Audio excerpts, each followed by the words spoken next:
Hello and welcome to the Clear English Corner. I'm Keenan, your personal American English pronunciation coach. And in this lesson, we're talking about another distinctly American sound, the American R. Now this sound can be a little bit tricky, and in order to make things as simple and straightforward as possible, I'm going to break the lessons into 3 parts and 3 different videos. In this lesson, we're going to talk about at the beginning of words. We're also going to talk in depth about what you need to do with your lips and tongue in order to make this sound. In lesson number 2, we'll talk about at the end of syllables and the end of words.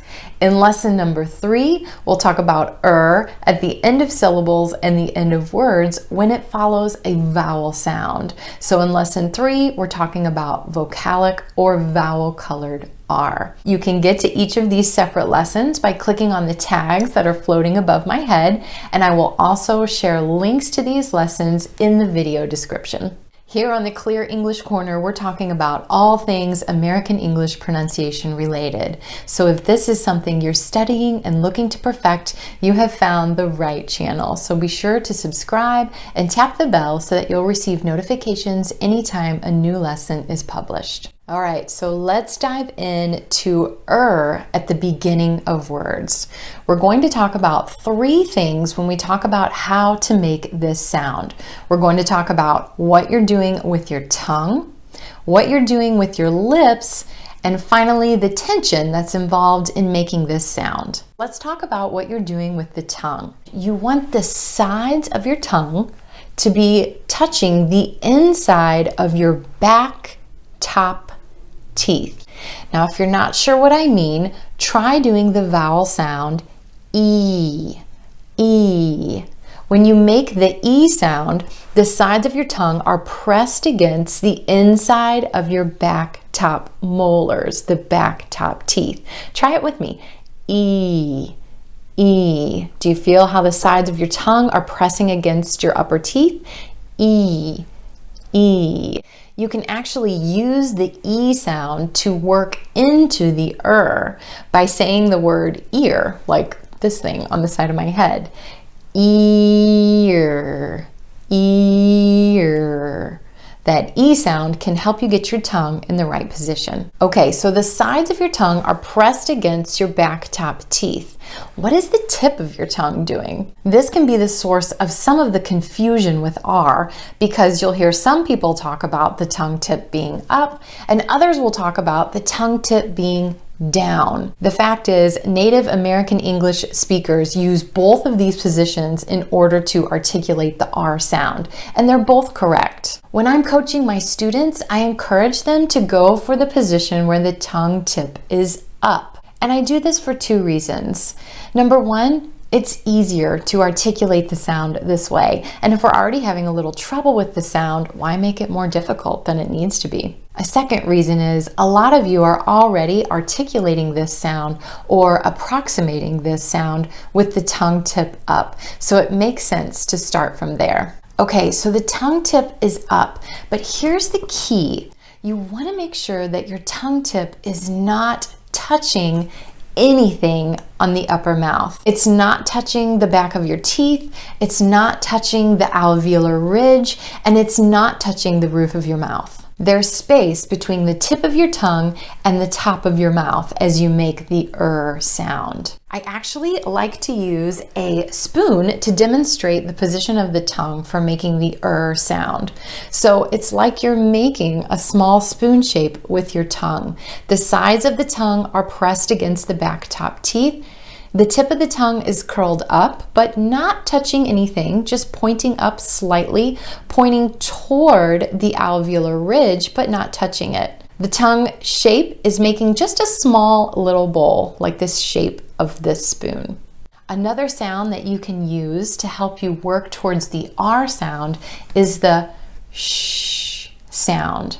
When you do the sh sound, your sides of your tongue are pressed against the back top teeth.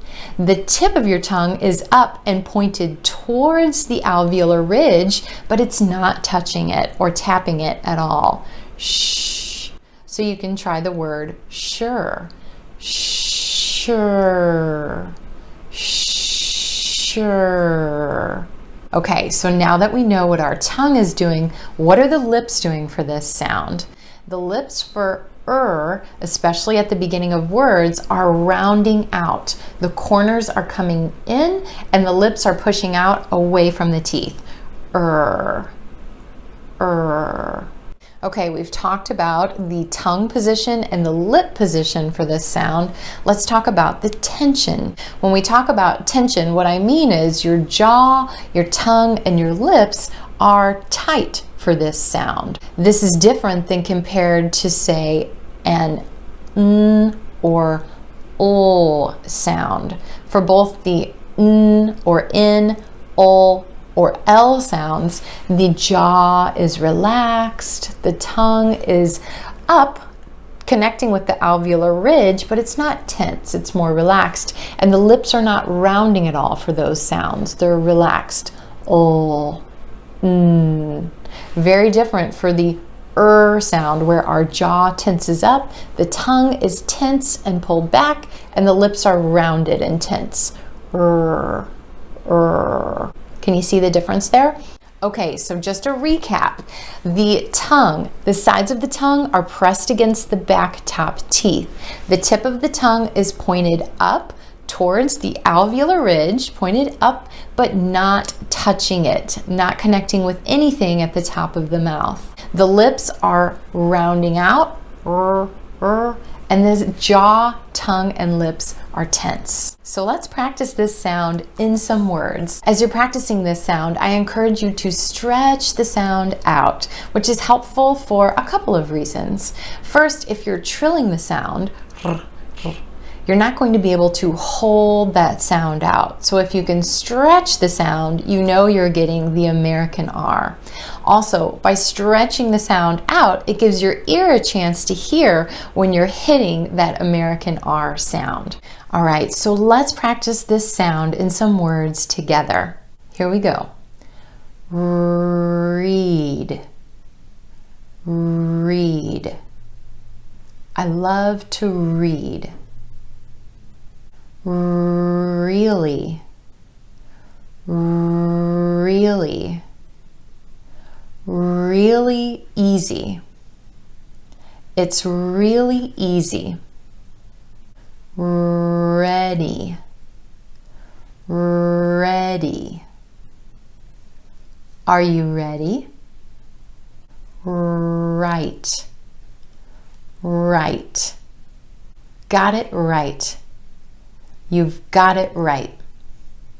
Awesome practice. If you're looking for a little more practice with this sound, I've got a word list for you.